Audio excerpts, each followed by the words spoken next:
We appreciate you coming out on this nice, cool summer day to hear this major announcement for North Carolina. I'm going to ask our Agriculture Commissioner, Steve Troxler, to come up and get things underway.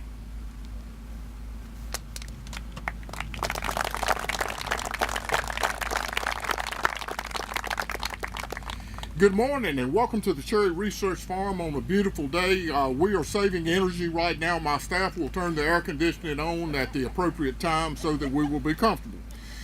Before we get started with the program today, I think it's entirely appropriate that you join me in the Pledge of Allegiance. Pledge allegiance to the flag of the United States of America and to the republic for which it stands, one nation, under God, indivisible, with liberty and justice for all.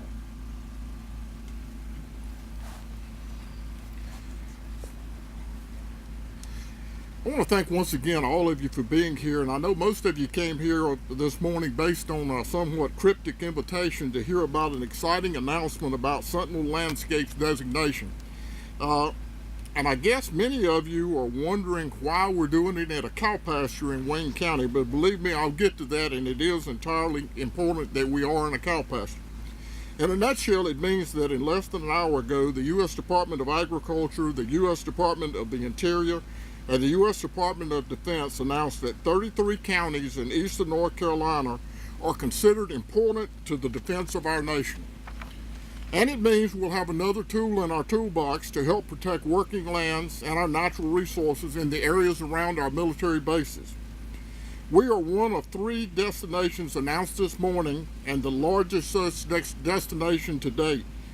The other destinations were made for Avon Park Air Force Range in Florida, Camp Ridley in Minnesota.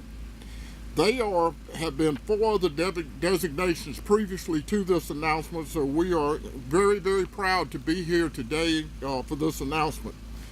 At the national level, Sentinel Landscapes is a partnership between the Departments of Agriculture, the Interior, and the Defense. And on the state level, it's a partnership between the Department of Agriculture and Consumer Services, the federal agencies, each military base, NC State University's College of Natural Resources, the North Carolina Military Affairs Commission, multiple non-governmental organizations and governmental agencies at the local, county, and state levels, as well as private landowners across the state. The reason we're in a cow pasture, this is kind of symbolic of what Sentinel Landscapes is about. As you can see behind me, there's no encroachment. And there's also military equipment. We have a forestry bulldozer. We have a tractor. All of these things combined together are what we're going to use in Sentinel Landscapes to protect our military bases. The one thing that I want to impress on each of you this morning is I want to lay claim that North Carolina is the most military-friendly state in the nation. But we can't just talk the talk, we've got to walk the walk. And behind me are the partners that are going to make this possible and make it successful. In North Carolina, agriculture, including food, fiber, and forestry, is our #1 industry and bringing in about $84 million in economic impact to the state of North Carolina. But right behind agriculture is the military, the second largest industry with a value of $66 billion. Through the last few years in working with the military bases and military personnel across the state, we've learned how invaluable these industries are to each other. Together we can do amazing things, and we're going to do amazing things through Sentinel Landscapes. One thing that I'm not really proud of is in the early 2000s, North Carolina led the nation in the loss of farmland. And any of you that know me know that I love for North Carolina to be recognized as #1. But this statistic is not something that I'm proud of, and the Farmland Preservation Trust Fund was set up to try to stem some of this loss. We're continuing to grow as one of the fastest states in the nation, and our farmlands and forest lands are still being gobbled up by development of all kinds. This is counter to the resources that we need in agriculture and the military needs for training our troops for whatever fight they're involved in. And I just ask you to think about what happens if a neighborhood is built close to an agricultural livestock operation, or say close to a bombing range that the military has. Everybody gets unhappy very quickly, so this is about planning and protecting our military bases and our farming operations around the state. The working lands, such as our farms and forests at Seymour Johnson, Dare Bombing Range, Fort Bragg, Camp Lejeune, or the Coast Guard Station in Elizabeth City, are vital to training missions that occur in all these installations. The working lands provide a buffer between the neighborhoods and the training that goes on inside of these gates. In return for helping protect the military mission, this destination will help provide essential resources to address development pressures as more money becomes available to landowners and counties and city governments for programs and incentives to encourage better use of natural resources. And I want to reiterate, all of this is voluntary on both sides. I don't want anybody to get in their head that, this is something to do with OLF that happened many, many years ago. No, this is voluntary, and we're going to make sure that it works with all the partnerships that we have in North Carolina. This does not give the military any permission to take lands from private landowners for their missions. It's simply cooperation between landowners and the military to protect both of their interests. But what it does is gives each installation each designation monies to use toward projects that are important to their mission. One such project is the Marine Corps' Recovery and Sustainment Program that will allow them to invest in conservation lands in North Carolina to provide habitat for the red-cocketed woodpecker, which is actually on Camp Lejeune and is threatening training grounds there. The North Carolina Department of Agriculture and Consumer Services has taken a leadership position in pushing for Sentinel Landscapes designation because we think it's a win-win for the agriculture, our natural resources in North Carolina, and the military. We have got to have the military to defend the freedoms that we have in this country. But we also need farmers because hungry people are mean people. Think about it. So in a way, the farmers in this state and across the nation are really helping with the military mission because we're keeping some people from not being so mean that we may have to fight. So it's a joint effort in that respect too.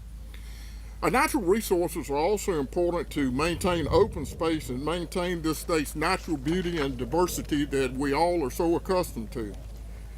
So it's all in the best interest of our national defense and our state's economy to protect each of these areas. The first thing that I want to do is bring Brigadier General Thomas Wadley with the U.S. Marine Corps base Camp Lejeune to speak more about the military's perspective.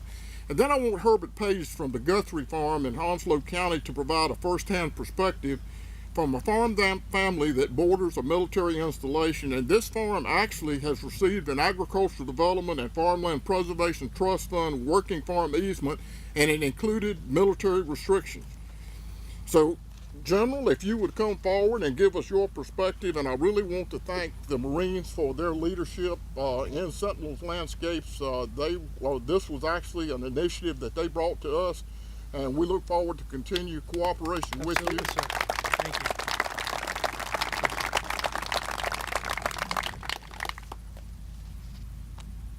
All right, good morning, everybody. Again, I'd first like to just take a minute and thank the Marine sailors, airmen, soldiers that provided these displays for us behind here. I know they got here early, set everything up in this fantastic field. So again, a round of applause for those service members that helped us out today. Again, I'd also like to acknowledge the team of Cherry Research Farm that again provided us the venue, and acknowledge a few of our distinguished guests with us today. In particular, again, our Master of Ceremonies, Commissioner Troxler, our Department of Military and Veterans Affairs of North Carolina, Secretary Cornell Wilson, and again, Department of Transportation, Secretary Nick Tennyson. I know we've got a number of elected officials, commanders that are with us today, MAC members behind me, distinguished guests and speakers. Again, I thank you for participating in this tremendous occasion that we have an opportunity before us. Again, today is a momentous occasion, over half a decade in the making. As the chairman of the North Carolina Commanders Council and the commanding general of Marine Corps Installations East and Marine Corps Base Camp Lejeune, I want to extend my sincere appreciation on behalf of all the services and installations for pursuing this vision, the Sentinel landscape vision for North Carolina. The efforts, support, and encouragement of over 40 partners, including the Office of the Secretary of Defense, the U.S. Department of Agriculture, and the U.S. Department of the Interior made this possible. Who would have thought that the dreams and foresight of an initial few who dared to believe that this unconventional partnership linking working lands, conservation, and the military would become a reality? Some determined North Carolinians thought it and believed in it, and they are to be commended for recognizing that all the elements were in place to put us on the road to a fully realized Sentinel landscape. As signs around the state say, and we just heard from Commissioner Troxler, North Carolina is the nation's most military-friendly state. There is a significant military presence in this state from all the branches of service as shown by my fellow commanders here today and the Marine soldiers and airmen that stand behind you. While rapidly developing and changing, we appreciate that North Carolina maintains a steadfast commitment to retaining focus on compatibility with our operational and training missions. Agribusiness, a key component of the Sentinel landscape approach, and the military are the two largest economic engines in the state, and it makes sense that the two would look for ways to gain synergistic effects. But it takes more than just economic machinery and development to be such a great military-friendly state. The patriotism of the people, the beauty of the resources and landscapes, and the willingness to remain a steadfast partner also add to what makes North Carolina a great place to call home. Coordinating efforts and gaining cooperation from diverse groups always presents challenges. In the Sentinel landscape effort, private landowners, so critical to civilian-military coexistence, had to invest their time and attention, work collegially, share their desires, and participate in crafting and determining the viability of these cutting-edge programs. Their willingness to explore the realm of the possible has truly been remarkable. A wide range of stakeholders and interest groups came together to realize the value of partnering for the collective good. Various federal, state, and local agencies worked together to find ingenious and better ways to leverage each other's programs, time, and resources. I congratulate you all for this unprecedented achievement, your faith in the process, and your investment of time, effort, and resources. While today marks a great moment, many challenges remain, but North Carolinians are never afraid of hard work. We may still need some policy adjustments or new approaches to existing policies. Fiscal challenges remain. Providing accurate and reliable information to those unfamiliar with these programs is likely an ongoing opportunity. But together, I know we are up to whatever the task. We are all in. Together, let's get busy taking full advantage of what this day brings. Thank you again for your efforts and for your continued support.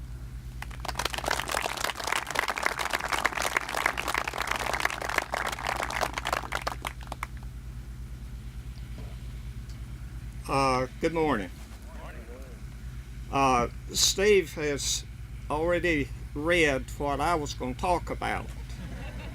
So what I'm going to do is he touched on the main issues about the easement with Guthrie Farm. But I want to go back and talk a little bit about history. Bogue Field, which is in Carteret County, and by the way, I live in Carteret County Consulate. Okay. We moved, the Page family moved to Carteret County in 1941. I was 5 years old. They were moving the houses out of Bogue Field, which was called the Hammock. There was approximately 25 families on 800 acres. Well, that's where Bogue Field is today. During the war, they needed a place close to the ocean for the aircraft to go on missions after the Germans and their subs, which were sinking our ships right off the coastline. There was 3 stations built approximately at that time. Atlantic Field, which is in Carteret County, and we call that down east, and then Bogue Field is at Bogue, and then Oak Grove, which is in Jones County. I serve on a board with the JLIUS, and Colonel Pappas from Cherry Point is the go-getter over there, and he has taken us on one occasion with the big helicopter, the H-53, and we went from Cherry Point to Pivers Island and showed us what they were doing there. Then we flew over to Atlantic Field, and then we went to Bogue Field, and so we spent the day showing us what the government was doing. As far as the farm, we've never had any problems except for the coyotes. Tim Hawkins, a captain at the time, this was about 3-4 years ago, come over one day and introduced himself to me. And anyway, he wanted to know if I had any problems. I said, well, I've got 2. And he said, well, Herbert, says, maybe I can help you. And about that time, a prowler flew over, and of course we had to stop talking for 30 seconds because you couldn't hear nothing. I said, that's one of them right there. And he said, well, Herbert, I can't do much about that. And he said, what's your other problem? I said, the coyotes. He said, well, I can help you there. Well, this year, the wildlife from Cherry Point, with the help of Tim Hawkins, he's retired. He got the wildlife people there, and so the coyotes haven't eaten my corn, my watermelons, and my cantaloupes. They love it. So I had put electric wire all the way around the side of Bogue Field, but that still didn't stop them. But anyway, we have no problem with the military, and the encroachment is the reason of the easement. And my brother and myself had a ranch in North Dakota. We sold it this year, and we bought the joining farm on the other side of Bogue Field. So I don't know what we're going to do about that one, but the guy that was over at Cherry Point, he's been retired, so I don't know much what's going on. But anyway, after the 40 years, in 40, they built the base, and I bought a lot right at the end of the runway on the south side and built a house in 1978, so I can see what's going on most all the time with these planes. And they got the canopy that where the planes come in and they can catch them just like on an aircraft carrier. And a lot of people say, what in the world they want to do that for? Well, me being a pilot, I had a plane at one time, and was very familiar with the military about flight regulations, but they catch these planes and shoot them off just like they were on an aircraft carrier. Well, you've got to have a little practice before you go out there in the ocean and land on, because you don't have a land on either end to catch you up. So anyway, I don't have any problems working with the military, and they've been very helpful, and we hope to keep on, and I'm gonna let that be it. Thank you.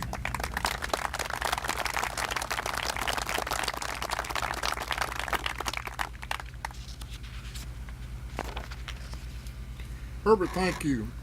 I'd like to welcome Leonard Jordan, Associate Chief for Conservation, the Natural Resources Conservation Service, to the podium. And the fact that he's come all the way from Washington, D.C. just shows the importance of this designation and what it means to North Carolina. Jordan? Thank you. Good morning. Is anyone hot beside me? I mean, I'm just sweating to death. I don't think I've ever sweat this much. There's only one place hotter, and it's probably in D.C., so I'm delighted to be here, Commissioner. Indeed, it's a great day for the USDA, Natural Resource Conservation Service. We're very excited about this announcement and what this announcement represents. I can date myself a little bit. I go back to my first engagement with this concept. It was back in '05, I think it was, when we went over to Crystal City and had a discussion and we talked about this vision and all for which it offered to rural America, and especially how it contributed to the military's ability to be ready, to be engaged, and to protect our country. And look where we are today. This is quite a dynamic event, and I can tell you that USDA Natural Resource Conservation Service is extremely ecstatic about collaborating and leveraging and partnering with the military, with the defense, and with other federal agencies. We understand and recognize that the loss of habitat and the pressure of development can have a significant or negative impact on the military in its ability to carry out its mission. We know that growth and development could have an impact on maneuvering, the training, and all the necessary things that the military must do to stand ready and be prepared at the moment's notice. And as you know, we work primarily with voluntary, with private property owners, the working land component, and we also recognize that the private landowners play a significant role in helping to feed society. The commission made reference to the loss of ag land.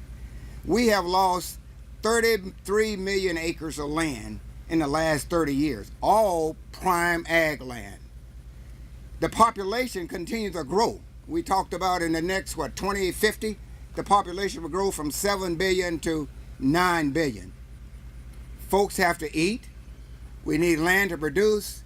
And folks, we need our military installation to be able to carry out its mission to protect our country. And they also provide great economical value to the rural communities. So USDA Natural Resource Conservation Service, we are very excited about this partnership. We have been excited since June of '05, and as this concept developed out, we are even more excited.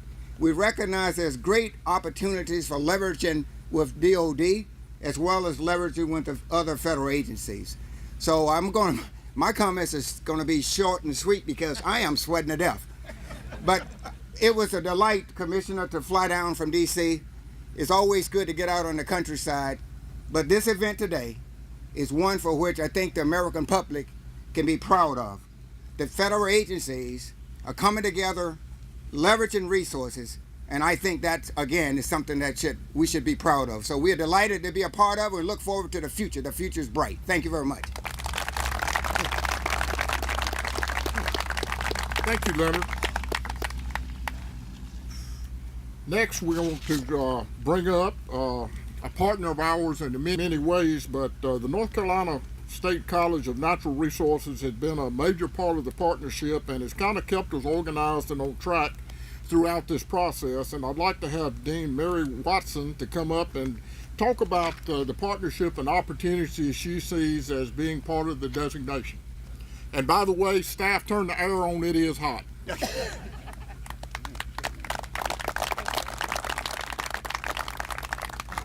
Thank you so much. It is hot, but I'm really delighted to be here for this celebration of the power of partnership. NC State's role, our role in the College of Natural Resources, is to facilitate the collaborations between all of the partners. And it's just amazing what can be done when a group comes together who share a common purpose and a common focus. And the Sentinel Landscapes Project provides that focus. And it allows an amazing group of partners many who maybe traditionally have not worked with each other to come forward, to come together, to use all of their various tools and various resources to support the landowners of the state of North Carolina who produce our food and fiber, to support our military, to support our rural communities, and to support the biodiversity of the state and the region.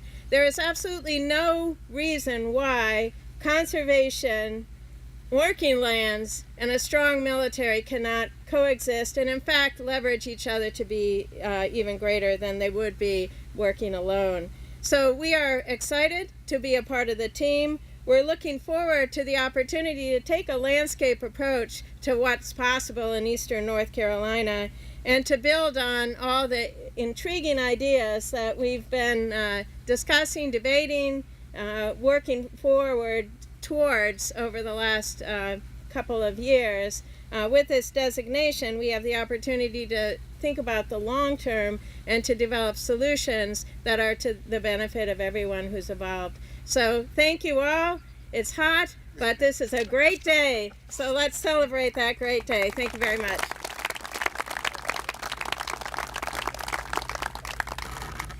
Thank you, Dean, and we look forward to your partnership in the future.